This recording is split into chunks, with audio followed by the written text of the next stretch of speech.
So hello everyone, welcome to the channel. जिन पहली बार आप इस चैनल पे आ रहे हैं और ये एकदम नया चैनल हमने क्रिएट किया है इंजीनियरिंग स्टूडेंट्स की हेल्प के लिए। इस चैनल का जो मेन मोटिव होने वाला है वो होने वाला है सभी स्टूडेंट्स को जितने भी इंजीनियरिंग से रिलेटेड एग्ज़ाम्स हैं उनका अपडेट्स देने के लिए, और साथ साथ आपको यहाँ पे कॉलेज रिव्यूज़ मिलने वाले हैं आपकी जितनी भी IITs, NITs, IIITs और यहाँ तक कि GFTIs के। तो उन सब के रिव्यूज़ यहाँ पे होंगे एक एक करके सभी के। तो एक वो प्रोसेस भी इस चैनल पे चलता रहेगा। साथ ही साथ जो सबसे मेन काम जो इस चैनल का आने वाले 1-2 महीने के अंदर होने वाला है वो होने वाला है आपकी काउंसलिंग में मदद करने का। जैसे कि आपको पता ही होगा कि काफ़ी सारी काउंसलिंग सभी स्टार्ट हो चुके हैं, काफ़ी होने वाली हैं। अगर हम बात करें जोसा और सीसैट की, जो कि 2 मेन काउंसलिंग्स होती हैं, जो आपके जेई मेंस और जेई एडवांस जब आप एग्ज़ाम दे देते हैं उसके बाद आपकी जो काउंसलिंग स्टार्ट्स होती हैं, उनका भी शेड्यूल यहाँ पे आ चुका है और थोड़े ही दिनों में वो भी चॉइस फिलिंग उनके स्टार्ट हो जाएगी। और वहीं साथ ही साथ अगर हम बात करें जैक दिल्ली की, तो जैक दिल्ली की काउंसलिंग ऑलरेडी स्टार्ट हो चुकी है। मीन्स उनका जो चॉइस फिलिंग है वो स्टार्ट हो चुका है। अभी आपके अलॉटमेंट्स, जो राउंड के अलॉटमेंट्स होते हैं वो अभी नहीं आए हैं। आज हम जैक दिल्ली के बारे में यहाँ पे बात करने वाले हैं। जोसा और सी सब की बात हम अगली वीडियो में करेंगे। और जैक दिल्ली इसलिए क्योंकि यार इसकी चॉइस फिलिंग है वो ऑलरेडी स्टार्ट हो चुके हैं, ऑलरेडी हम 2 दिन लेट चल रहे हैं। उसके लिए सॉरी, लेकिन अगली जो भी वीडियोस होंगी वो आपको टाइम पे मिलेंगी और आपको कोई प्रॉब्लम नहीं होगी। हम अपनी तरफ से कोई भी डिले नहीं रखेंगे वीडियोस के अंदर। और आप भी इस बात की श्योरिटी कर लीजिए कि आप भी डिले ना हो। तो उसके लिए आपको एक काम करना पड़ेगा, सब्सक्राइब जो बटन आपको दिख रहा है उसको क्लिक कीजिए और उसके साथ में एक बेल आइकन आपको दिख रहा होगा, उसको दबाना पड़ेगा ताकि आपको नोटिफिकेशंस वीडियो के जल्द से जल्द मिल जाएं और आप कोई भी अपडेट मिस ना करें, आपको एट द टाइम अपडेट मिल जाए। आपको बस 2-3 काम करने हैं। चैनल को सब्सक्राइब करना है, बेल आइकन प्रेस करना है, अगर आपको वीडियो पसंद आती है वीडियो को लाइक करना है, और सबसे इंपॉर्टेंट काम है आप अपने दोस्तों की मदद कीजिए अगर आपकी इस वीडियो से कोई हेल्प होती है तो चलिए स्टार्ट कर लेते हैं। तो जिनको जैक दिल्ली के बारे में नहीं पता, पहले मैं उनको जैक दिल्ली के बारे में हल्का सा ब्रीफ बता देता हूँ। जैक दिल्ली की जो काउंसलिंग होती है वो आपके जेई मेंस के स्कोर के बेसिस पे होती है, और इस काउंसलिंग के थ्रू आप दिल्ली के जो 4-5 कॉलेजेस हैं जो कि अपने BTech इंजीनियरिंग कोर्सेज के अंदर आपको एडमिशन देते हैं। तो कुछ मेन कॉलेजेस जिनके नाम आपने सुन रखे होंगे वो हैं DTU, NSUT, IGDTU, IIIT Delhi या फिर DSU, जो कि पिछले साल ही आपका एक नया कॉलेज बना है जो कि जैक दिल्ली के अंदर अपना पार्टिसिपेशन करता है। जो मेनली जो स्टूडेंट्स जैक दिल्ली के अंदर पार्टिसिपेट करते हैं वो DTU, NSUT या फिर IIIT दिल्ली, ये 3 कॉलेजेस के लिए करते हैं। IGDTU जो कॉलेज है वो ओनली गर्ल्स के लिए हैं, और DSU कॉलेज वो अभी नया खुला है तो स्टूडेंट्स उस तरफ ज़्यादा अट्रैक्ट नहीं होते हैं। ये तो हल्का सा ब्रीफ हो गया जैक दिल्ली के जो भी काउंसलिंग है उसके बारे में। और मेन बात यह है कि इसकी जो काउंसलिंग होती है वो आपके ओनली जेई मेंस के स्कोर के बेसिस पर होती है। आपको जेई एडवांस आपने चाहे क्वालिफाई किया हो या ना क्वालिफाई किया हो, आप बस जेई मेंस क्वालिफाइड होने चाहिए, आप इस काउंसलिंग में पार्टिसिपेट कर सकते हैं। ठीक है, तो चलिए एक बार इसका शेड्यूल भी हम देख लेते हैं। थोड़ा लंबा वीडियो हो सकता है, लास्ट तक बने रहिएगा वीडियो के साथ क्योंकि काफ़ी इंफॉर्मेटिव वीडियो ये होने वाला है। तो आपकी जो काउंसलिंग है वो 5 सितंबर से स्टार्ट हो चुकी है, मतलब हम 3 दिन लेट चल रहे हैं। और आपकी जो काउंसलिंग जो एंड होगी वो होगी 25 सितंबर को। काउंसलिंग का मैं बोल रहा हूँ, चॉइस फिलिंग आपकी जो स्टार्ट हो चुकी है और 25 सितंबर आपकी चॉइस फिलिंग चलने वाली है। तो मतलब आपके पास टोटल 20 दिन है आपका रजिस्ट्रेशन और चॉइस फिलिंग करने के लिए। तो इन 20 दिनों के लिए 20 दिनों के अंदर अंदर आप चॉइस फिलिंग और रजिस्ट्रेशन दोनों चीज़ें आप कर लीजिए। और चॉइस फिलिंग आपको कैसे करनी है उसके ऊपर भी आपको वीडियो मिल जाएगी। तो मैं कहूँगा कि ज़्यादा जल्दबाजी भी ना करें आप चॉइस फिलिंग में, क्योंकि आपकी चॉइस फिलिंग काफ़ी इंपॉर्टेंट रोल प्ले करती है आपको कॉलेज दिलाने के लिए कि आपको कौन सा कॉलेज मिलता है, कौन सी ब्रांच मिलती है, वो आपके ही चॉइस के ऊपर कि आप किस प्रेफरेंस से अपने चॉइस फिल करते हैं उस बेसिस पे डिपेंड करती हैं। तो उसके ऊपर जल्द ही वीडियो आ जाएगी 2-3 दिन के अंदर, मे बी संडे तक आपके सामने एक वीडियो आ जाएगी कि आपको जैक दिल्ली के अंदर आपकी जो चॉइस फिलिंग है वो कैसे रखनी है। तो इसके बाद B पॉइंट यहाँ पे गिवन है इंपॉर्टेंट, नोट करके उसके ऊपर भी हम एक बार देख लेते हैं क्या होने वाला है। तो यहाँ पे जो B पॉइंट है वो आपको कुछ रिजर्वेशंस और बोनस पॉइंट को लेकर के हैं। यहाँ पे जो पहला पॉइंट है वो है डिफेंस जो कि एक रिजर्वेशन होता है, वो आपके सभी जितने भी इंस्टीट्यूट जैक दिल्ली के अंदर पार्टिसिपेट कर रहे होंगे उनमें लगता है। उसके साथ बोनस पॉइंट्स वो IIIT दिल्ली, तो ये बोनस पॉइंट्स क्या होते हैं उनके बारे में आपको हल्का सा बताऊंगा। तो ये ओनली IIIT दिल्ली के अंदर लगते हैं, और इसके साथ साथ कश्मीरी माइग्रेंट का जो आपका कोटा या फिर हम कह सकते हैं रिजर्वेशन लगता है वो भी आपके सभी कॉलेजेस के अंदर लगता है। सो सबसे पहले हम बोनस पॉइंट्स को एक बार ज़रा सा हल्का सा देख रहे थे, बोनस पॉइंट्स क्या होते हैं। सो IIT दिल्ली के अंदर अगर आप CRL रैंक की बात करें, जेईई मेंस की जो आप CRL रैंक आती है उसके बेसिस पे तो एडमिशन होते ही हैं। साथ ही साथ अगर आप बोनस पॉइंट्स को अवेल करना चाहते हैं तो बोनस पॉइंट्स कैसे अवेल होते हैं। तो IIT दिल्ली के अंदर आपको बोनस पॉइंट लेने के लिए अगर आपके पास कोई एक्स्ट्रा अचीवमेंट, लाइक आपके पास कोई स्पोर्ट्स का सर्टिफिकेट है या फिर आपने NTSC क्लियर कर रखा, उसका आपके पास डॉक्यूमेंट है, तो उसके बेसिस पे आपको IIT दिल्ली कुछ बोनस पॉइंट्स प्रोवाइड करती हैं और एक अलग से रैंक आपकी क्रिएट होती है और उस रैंक के बेसिस पे आपको IIT दिल्ली के अंदर एडमिशन मिलता है। ये रैंक केवल IIT दिल्ली के अंदर वैलिड होती है और बाकी जितने भी 4 कॉलेजेस हैं उनके अंदर आपकी जेईई मेंस की CRL रैंक के बेसिस पर ही एडमिशन होते हैं। और बाकी अगर हम बात करें डिफेंस और आपकी कश्मीरी माइग्रेंट सीट्स की, तो ये आपके सभी इंस्टीट्यूट्स के अंदर वैलिड होती हैं। तो ये आपको सभी डॉक्यूमेंट्स जितने भी, अगर आप किसी भी कैटेगरी के अंदर आप अवेल करना चाहते हैं रिजर्वेशन, तो उसके लिए आपके उसके रिस्पेक्टिव डॉक्यूमेंट्स को आपको वेरीफाई करवाना पड़ेगा। और वेरिफिकेशन की जो डेट है वो है 26 सितंबर। आपकी रिपोर्टिंग टाइम है 9 AM और आपको रिपोर्ट करना है NSUT सेक्टर 3, मतलब आपको NSUT के कैंपस में जाके आपको रिपोर्ट करना है। लेकिन यहाँ पे कुछ और भी गिवन है कि आपकी जो कश्मीरी माइग्रेंट्स और CW जो कि डिफेंस सब कैटेगरी हैं, उनकी जो प्रायोरिटी 1 to 5 है, ठीक है। तो जो 1 to 5 कैटेगरी के अंदर आते हैं केवल उन्हीं को फिजिकली जाकर रिपोर्ट करना है। 6, 7, 8 और 9 उनको अभी कहीं रिपोर्ट करने की ज़रूरत नहीं है। ओनली 1 to 5 जो स्टूडेंट्स हैं उन्हीं को केवल रिपोर्ट करना है। उसी के बाद यहाँ पे और हल्का 3 पॉइंट्स नोट में हमें दे रखे हैं। तो ये 3 पॉइंट्स केवल इनके बारे में हैं कि आपके जो भी रिजर्वेशन है वो कैसे काम करते हैं। तो उनके लिए आप इन्फॉर्मेशन ब्रोशर पढ़ सकते हैं जो कि आपको जैक दिल्ली की ऑफिशियल वेबसाइट पर मिल जाएगा। उसके अगर आप सेक्शन 3.3 के अंदर जाएंगे तो आपको जो डिफेंस के जितने भी आपके रिजर्वेशन उनके बारे में आपको सारी इन्फॉर्मेशन मिल जाएगी। और उसी के साथ अगर आप अनेक्षर A पढ़ते हैं तो उसमें आपको आपके IIT दिल्ली के अंदर जो आपके बोनस पॉइंट्स लगते हैं और उसकी सारी इन्फॉर्मेशन आपको मिल जाएगी। तो इन्फॉर्मेशन ब्रोशर आप जैक दिल्ली की ऑफिशियल वेबसाइट से डाउनलोड कर सकते हैं। और ये जो नोटिफिकेशन आप देख रहे हैं, जो नोटिस मैं पढ़ रहा हूँ, वो भी आप ऑफिशियल वेबसाइट पर जाके डाउनलोड कर सकते हैं। उसके बाद सेकेंड पॉइंट, थर्ड पॉइंट, ये आप सारे जो पॉइंट्स है ये सब कुछ आपके रिजर्वेशन से रिलेटेड हैं। सो एक बार रिजर्वेशन स्टूडेंट्स इनको एक बार ज़रूर से एक बार पढ़ लें।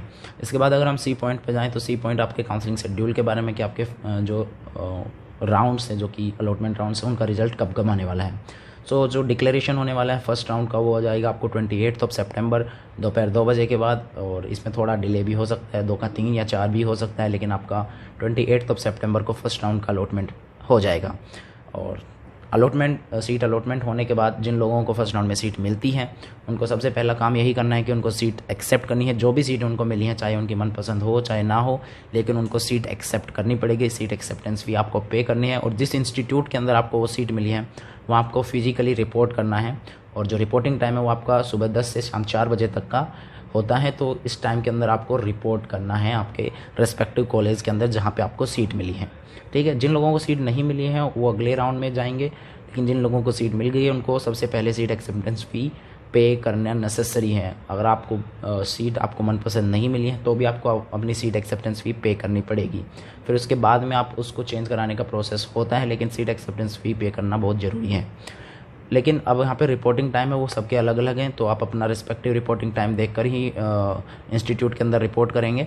पहला पॉइंट अगर हम देखें तो दिल्ली रीजन के जो भी OBC कैटेगरी के स्टूडेंट्स हैं जिनकी CRL रैंक 75,000 तक है, उनका जो रिपोर्टिंग टाइम है वो 29 सितंबर सुबह 10 से शाम 4 बजे तक होने वाला है। और 29 सितंबर को साथ साथ दिल्ली रीजन के EWS SC और ST कैटेगरी के सभी स्टूडेंट्स का भी रिपोर्टिंग टाइम होने वाला है। और 30 सितंबर की अगर हम बात करें तो दिल्ली रीजन के OBC कैटेगरी के स्टूडेंट जिनकी CRL रैंक 75,000 से अबव है उनको रिपोर्ट करना है, ठीक है। और ऐसे ही सभी कैटेगरीज यहाँ पे डिवाइडेड है। तो आप जिस रेस्पेक्टिव कैटेगरी के अंदर आप आते हो तो आप अपनी डेट और टाइम के हिसाब से आप अपने रेस्पेक्टिव इंस्टीट्यूट के अंदर रिपोर्ट करेंगे। इसके बाद एक छोटा सा नोट यहाँ पे दे रखा है, candidates who have been allotted a seat in round 1 paid the required fees and do not report physically for document verification at respective university or institute, the admission will be cancelled। तो simple सा आपका मतलब है कि अगर आपको round 1 में कोई सीट अलॉट हो जाती है, आप सीट एक्सेप्टेंस फ़ी भी पे कर देते हैं, लेकिन आप फिजिकली रिपोर्ट नहीं करते हैं डॉक्यूमेंट वेरिफिकेशन के लिए आपके रेस्पेक्टिव यूनिवर्सिटी या फिर इंस्टीट्यूट के अंदर, तो आपका एडमिशन कैंसिल कर दिया जाएगा और साथ ही साथ आपको काउंसलिंग से भी बाहर कर दिया जाएगा। सो अब आपने सीट एक्सेप्टेंस फ़ी जिन लोगों ने पे कर दी है उनका जो नेक्स्ट स्टेप होने वाला है वो आपको सीट फ्रीजिंग का होने वाला है। अब आपको यहाँ पे डिसाइड करना है कि आपको जो सीट मिली है वो आपको एक्सेप्ट करनी है, मतलब रखनी है, या फिर उसको अपग्रेड करवाना है। तो यहाँ पे आपको दो ऑप्शंस यहाँ पे मिलते हैं, सीट फ्रीजिंग का और सीट फ्लोट का। तो आप सीट अगर फ्रीज़ कर देते हैं तो जो आपको सीट मिली है वो वहीं पे रुक जाएगी, बाकी आपको आगे की काउंसलिंग से आपको बाहर कर दिया जाएगा और आपको सीट जो कंफर्म हो जाएगी उसके बाद का आपका अलग प्रोसेस होगा। वहीं अगर आपको वो सीट पसंद नहीं है, आप अपनी सीट को अपग्रेड कराना चाहते हैं, तो आप फ्लोट ऑप्शन का यहाँ पे चूज़ करेंगे। और आपके फ्लोट ऑप्शन में मतलब आप चाहते हैं कि आपकी जो सीट है वो अगले राउंड्स के अंदर अपग्रेड होने के लिए जाए। सो मेनली जो स्टूडेंट्स होते हैं वो फ्लोट ऑप्शन का चूज़ करते हैं। मैं भी आपको एडवाइस करूंगा कि आप फ्लोट ऑप्शन पे रखें जब तक आपको अपनी मनपसंद सीट नहीं मिल जाती है। अगर आपको फर्स्ट राउंड में अपनी मनपसंद सीट मिल गई है तो ऑब्वियसली आप सीट फ्रीज कीजिए और काउंसलिंग को वहीं पे अपनी को एंड कर सकते हैं। ठीक है, तो आपका जो सीट फ्रीजिंग का जो लास्ट डेट होगी वो होगा 4 अक्टूबर रात को 12 बजे से पहले। ठीक है, इसके बाद withdrawal of admission, fourth point यहाँ पे दे रखा है। तो विड्रॉल ऑफ एडमिशन आपका ऑनलाइन होने वाला है, उसके लिए आपको कहीं फिजिकली जाने की ज़रूरत नहीं है। मान लेते हैं आपको कोई सीट मिली, आपने सीट एक्सेप्ट भी कर लिया, लेकिन किसी भी रीज़न की वजह से आप अब उस सीट को विड्रॉ करना चाहते हैं, तो उसके लिए आपको सिंपली विड्रॉ ऑप्शन आपका 20 अक्टूबर तक खुला हुआ है। 20 अक्टूबर रात 12 बजे से पहले अगर आप सीट विड्रॉ कर लेते हैं, जो कि आपका ऑनलाइन ही हो जाएगा, तो आपको जो भी सीट एक्सेप्टेंस फी आपने पे की थी वो आपको रिटर्न कर दी जाएगी और आपको काउंसलिंग से बाहर कर दिया जाएगा। आप फिर दोबारा काउंसलिंग में पार्टिसिपेट नहीं कर सकते हैं। और यहाँ पे 5th राउंड में सिंपल वही आपका दे रखा है कि अगर आप फिजिकल रिपोर्ट नहीं करते तो आपकी सीट कैंसिल कर दी जाएगी। ठीक है, तो अब सेकंड राउंड का अगर हम देखें तो सेकंड राउंड का जो सीट अलॉटमेंट रिजल्ट होगा वो 6 अक्टूबर को आ जाएगा और उसके बाद वही सेम प्रोसीजर आपको फिजिकली रिपोर्ट करना होगा, सीट एक्सेप्टेंस फ़ी पे करना पड़ेगा। लेकिन जिनको फर्स्ट राउंड में अगर सीट मिली है और दूसरे राउंड में जिनकी अपग्रेड हुई है सीट, अब उनको दोबारा से फिजिकली रिपोर्ट करने की या कोई और एक्स्ट्रा फ़ी डिपॉजिट करने की ज़रूरत यहाँ पे नहीं पड़ेगी। आपने एक बार रिपोर्ट कर दिया है अगर फर्स्ट राउंड के अंदर तो दैट्स इट, आपको दोबारा कभी भी रिपोर्ट नहीं करना है। लेकिन जिनको फर्स्ट टाइम सीट मिल रही है सेकंड राउंड के अंदर, उनको सेम आप प्रोसीजर फॉलो करना है, फिजिकली रिपोर्ट करना है जिस इंस्टीट्यूट के अंदर आपको सीट मिली है और सीट एक्सेप्टेंस फ़ी पे करनी है। ठीक है, और टाइमिंग वही आपका 10 से 4 AM 10 AM से 4 PM आपका होने वाला है। और सेम डेट एंड टाइम अपना देख के जाएं आप कि आप कौन से रीजन से और आपकी क्या कैटेगरी है, उसके रेस्पेक्टिव में आपकी कौन सी डेट और क्या टाइमिंग है आपका जाने का। ठीक है, सेम वही है कि अगर आप रिपोर्ट नहीं करते तो आपकी सीट कैंसिल कर दी जाएगी। फिर आपका सीट फ्रीजिंग टाइम हो जाएगा जो कि आपका 10 अक्टूबर होने वाला है सेकेंड राउंड के लिए। सीट विड्रॉल टाइम आपका 20 अक्टूबर होने वाला है। तो 4th पॉइंट तक सब कुछ सेम चल रहा है, लेकिन उसके बाद एक यहाँ पे काफ़ी इंपॉर्टेंट नोट यहाँ पे गिवन है और ये काफ़ी इंपॉर्टेंट है पढ़ने के लिए, इसको आप मिस नहीं कर सकते हैं। फॉर दो स्टूडेंट्स जिन्होंने गलत चॉइस फिल कर दी थी, अगर जो 20 दिन आपको स्टार्टिंग में दिए गए थे आपने बाय मिस्टेक वहाँ पे अगर आपने चॉइसेस में गड़बड़ की हैं, तो यहाँ पे जो ये पॉइंट है वो तो आप बिल्कुल मिस नहीं कर सकते हैं। तो यहाँ पे सिंपल लिखा हुआ है कि अगर आप राउंड 2 के बाद आपके लिए 2 दिन के लिए एक विंडो ओपन होगा जैक दिल्ली की वेबसाइट के ऊपर, जहाँ पे जिन लोगों ने स्टार्टिंग के 20 डेज़ के अंदर रजिस्ट्रेशन की जो डेट है उसके अंदर रजिस्टर नहीं किया तो फ्रेश रजिस्ट्रेशंस हो सकते हैं। और जिन लोगों ने रजिस्टर कर दिया था, चॉइस फिलिंग में कुछ गलती कर दी थी, वो अपनी चॉइस की जो प्रेफरेंसेज है वो चेंज कर सकते हैं। लेकिन ये केवल आपको 2 दिन मिलेंगे, वो भी राउंड सेकंड के बाद। सेकंड राउंड के बाद आपको 2 दिन मिलेंगे, उसके अंदर जो लोग नए रजिस्टर करना चाहते हैं नए रजिस्टर कर सकते हैं। जो लोग अपनी चॉइसेस प्रेफरेंस को चेंज करना चाहते हैं, जो ऑलरेडी रजिस्टर्ड है, वो अपनी चॉइसेस प्रेफरेंस भी चेंज कर सकते हैं। लेकिन ये 1 टाइम विंडो होगा, इसके बाद मतलब सेकेंड राउंड के बाद आपको फिर दोबारा कभी भी चॉइसेस चेंज करने का या न्यू रजिस्ट्रेशन करने का मौका नहीं मिलेगा। ठीक है, और जो न्यू रजिस्ट्रेशंस और चॉइसेस प्रेफरेंस में जो चेंज होगा ये आपका 11 अक्टूबर से 12 अक्टूबर तक चलने वाला है। तो इन 2 दिन के अंदर आप कर लीजिएगा, और आपको चॉइस में अगर कोई चेंज करना है तो। उसके बाद सिमिलरली कि इनके अंदर अगर कोई रजिस्टर करता है और उनको दोबारा से अगर उनको सेम अगर वो रिजर्वेशन चाहते हैं तो उनके लिए अलग से रिपोर्टिंग टाइम 13 अक्टूबर को उनको रिपोर्ट करना पड़ेगा डॉक्यूमेंट वेरिफिकेशन कराने के लिए NSUT के अंदर। अगर आप जो भी रेस्पेक्टिव आप कैटेगरी के अंदर आप रिजर्वेशन अवेल करना चाहते हैं। उसके बाद आपका थर्ड राउंड का अलॉटमेंट हो जाएगा। थर्ड राउंड का अलॉटमेंट आपका 14 अक्टूबर को हो जाएगा, 2 बजे दोपहर 2 बजे के बाद। ठीक है, और फिर सिमिलर प्रोसीजर चलने वाला। आपका सीट एक्सेप्टेंस फ़ी आपको पे करनी है, फिजिकली रिपोर्ट करना है अपने डेट और अपनी कैटेगरी के हिसाब से आप फिजिकली रिपोर्ट करेंगे आपके रिस्पेक्टिव कॉलेज और इंस्टीट्यूट के अंदर। फिर वही सीट फ्रीजिंग टाइम आपका होगा अक्टूबर 20 तक, और आपका विड्रॉल ऑफ एडमिशन भी अक्टूबर 20 होगा। अब यहाँ पे देखो काफ़ी सारा हाईलाइटेड डेटा यहाँ पे गिवन है। ये जैक डेली चाहता है कि आप इस पे ध्यान दें, इसको फोकस में लाएं।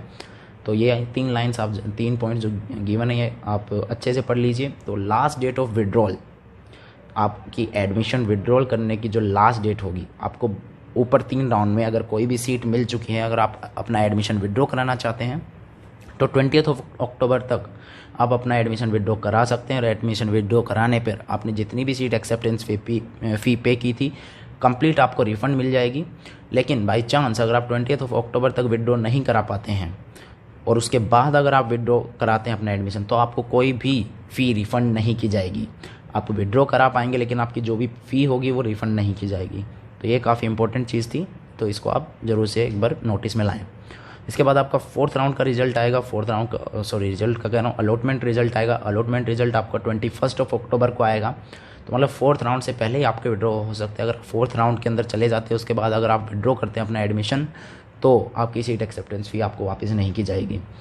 तो ठीक है, 4 अक्टूबर का 21 अक्टूबर को आपको 4th राउंड का सीट अलॉटमेंट रिजल्ट आ जाएगा। उसके बाद सेम फिजिकल रिपोर्टिंग आपकी होने वाली है। सीट फ्रीजिंग टाइम आपका 28 अक्टूबर होने वाला है। और यहाँ पे ब्लू कलर के अंदर जो वर्ड्स गिवन है वो काफ़ी इंपॉर्टेंट है। दो withdrawal option is available, no refund of fee shall be admissible to the candidates withdrawing after 11:59 PM October 20, 2022। तो ये मैं आपको बता चुका हूँ ऑलरेडी। और इसके बाद आपका जो 4 राउंड्स हैं वो ख़त्म हो जाएंगे और आपके स्पोर्ट राउंड्स की तरफ हम बढ़ जाएंगे। अब स्पोर्ट राउंड होंगे या नहीं होंगे वो अभी डिसाइडेड नहीं है, वो आपकी वैकेंट सीट्स डिसाइड करती है। अगर आपकी कुछ वैकेंट सीट्स बचती हैं तो आपके स्पोर्ट राउंड के अंदर जाएंगे, अगर वैकेंट सीट्स नहीं बचती हैं तो आपका कोई स्पोर्ट राउंड नहीं होगा। और स्पोर्ट राउंड होने को 2, 4, 5 कितने भी हो सकते हैं, वो डिपेंड करता है कि आपकी सीट्स कब तक वैकेंट रहती हैं, कब तक वो फिल नहीं होती हैं। ठीक है, तो आपकी जो डिस्प्ले जो होगा, display of upgrade list of admitted candidates before spot round, वो 31 अक्टूबर को हो जाएगा। जो सीट फ्रीजिंग होगी वो 31 अक्टूबर को ही कंप्लीट हो जाएगी। और वैकेंट सीट्स की जो डिस्प्ले होगा वो आपका 1 नवंबर को हो जाएगा। और इसी के साथ आपका स्पोर्ट राउंड स्टार्ट हो जाएगा अगर कुछ सीट वैकेंट्स बचती हैं। तो स्पोर्ट राउंड का डिस्कशन हम इस वीडियो में नहीं करेंगे क्योंकि काफ़ी पहले ही काफ़ी लेंदी वीडियो हो चुकी है ये। तो स्पोर्ट राउंड का हम बाद में देखेंगे जब स्पोर्ट राउंड का होगा। जब स्पोर्ट राउंड होगा तभी हम स्पोर्ट राउंड के बारे में बात कर रहे होंगे। और इसके बाद कुछ वेन्यू यहाँ पे गिवन है फिजिकल रिपोर्टिंग के लिए। अगर आपको DTU के अंदर एडमिशन मिलता है तो DTU मेन कैंपस में, जो NSUT में मिलता है तो आपको NSUT के मेन कैंपस में जाना है। वहीं DSEU में अगर आपको एडमिशन मिलता है तो GB Pant DSEU Okhla 1 campus के अंदर आपको जाना है। और ऐसे सभी कॉलेजेस का अलग अलग वेन्यू यहाँ पे गिवन है कि आपको कौन से कॉलेज में एडमिशन मिलता है, उसके हिसाब से आपको कहाँ पे रिपोर्टिंग के लिए जाना है। और यहाँ पे कुछ इंपॉर्टेंट नोट्स गिवन है जो मैं ऑलरेडी डिस्कस कर चुका हूँ ऊपर इस वीडियो के अंदर, लेकिन फिर भी मैं एक बार पढ़ देता हूँ इन पॉइंट्स को। Those candidates who have verified their documents and received the provisional letter need not to report any participating university institute for further document verification in subsequent rounds. तो ठीक है, वही कह रहा हूँ कि मैं अगर आपने एक बार रिपोर्ट कर दिया तो आपको अगले राउंड्स के अंदर दोबारा से कहीं भी रिपोर्ट करने की जरूरत नहीं है। A candidate who has already been admitted and get upgraded in next round of counselling is not required to report at the upgraded university और इंस्टीट्यूट। और थर्ड पॉइंट यहाँ पे है, there may be no fresh registration before spot round, so those candidates who are interested to participate in JAC 2022 should register as per the schedule. मतलब spot round से पहले आपके registrations नहीं होंगे। आपके जो रजिस्ट्रेशंस होंगे वो केवल 2 बार होंगे। एक तो 5 अक्टूबर से 5 सितंबर से 25 सितंबर तक, और उसके बाद आपके सेकेंड राउंड के बाद 2 दिन के लिए आपकी जो विंडो खुलेगी उस टाइम के अंदर। ठीक है, स्पोर्ट राउंड से पहले अगर आप सोच रहे हैं कोई रजिस्ट्रेशन की विंडो खुलेगी तो नहीं, आपको स्टार्टिंग में आपका रजिस्ट्रेशन कर लेना है और आपका पार्टिसिपेशन वो इंश्योर कर लेना है। सो बस आज की वीडियो में इतना ही था। होप आपको ये वीडियो इन्फॉर्मेटिव लगी होगी, थोड़ी लेंदी होगी लेकिन इन्फॉर्मेशन देनी ज़रूरी थी। So that's it for the video अगर आपको पसंद आई हो, हेल्पफुल लगी हो तो वीडियो को लाइक करें, शेयर करें अपने फ्रेंड्स के साथ, और साथ ही साथ चैनल को सब्सक्राइब करना ना भूलें और बेल आइकन को भी प्रेस कर लीजिए। चलिए मिलते हैं किसी और नेक्स्ट वीडियो के अंदर नेक्स्ट अपडेट के साथ। Thank you.